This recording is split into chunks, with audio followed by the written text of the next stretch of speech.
'Twas the week before Christmas when the ambulance came and dropped off its patient all floppy and lame. The nurses they triaged declared C-Test 3, and quickly they rushed him straight to the ED. Paramedics had found him curled up in the street. His fur it was sodden, his pulse very weak. His legs they were limp, maybe cardiac trouble. EMS agreed to the hospital on the double. The doctors examined him, hooked up an IV. The nurses drew blood extremely gently. They took vital signs, ruled everything out except for the red glow shining bright on his snout. "It's very unusual, please page ENT," said the doctors who worked nights happily. Ears, nose, throat took a look and they seemed quite perplexed. 'Twas the strangest case of this type. They were vexed. Perhaps it's a fever, that's why his nose shines, maybe RSV or measles or possibly Lyme. It might be a rash, an ulcer or blister, or that thing that you catch from a gross younger sister. They called the specialists, those with expertise. They tested intestines and scoped his poor knees. They got second opinions from 5 AHS zones, checked with SCNs for the source of his moans. His care team grew worried, his vitals grew grimmer, and that's when they noticed his nose getting dimmer. What was bright red was now a faint pink, the color like that from a pen with no ink. His snout, once so bright that it lit up a room, was now faded and dim like an ancient legume. The sparkle was gone, no twinkle or gleam, just a regular nose with a light on low beam.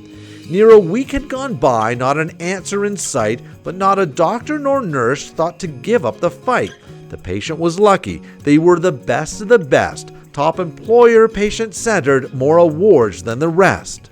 Then on the 11th day of Christmas, wrong festive tune, the patient began to emerge from his swoon. A stranger called HealthLink, then patient relations, then turned up looking hopeful at the nurse's station. Wearing black boots, a hat, and dressed all in red, the visitor talked through a long flowing beard. "I'm looking for a friend of mine," he said in a drawl. "I lost him 6 days ago when my sled hit a squall. We were flying in low on a reconnaissance mission when from out of the blue the snow froze my ignition. We fell from the sky and landed quite heavily. The weather, you see, it messed with our levity. I've searched high and low for the lead of my crew. Without him, you see, Christmas is doomed. His nose lights our way as we fly on our mission. His nose with its light, that's our Christmas tradition. GPS let us down, doesn't work when we fly, and we can't use our phones because of spotty Wi-Fi. This deer's nose is our guide, our torch, and our light. I'm so glad I found him. He gives us our sight."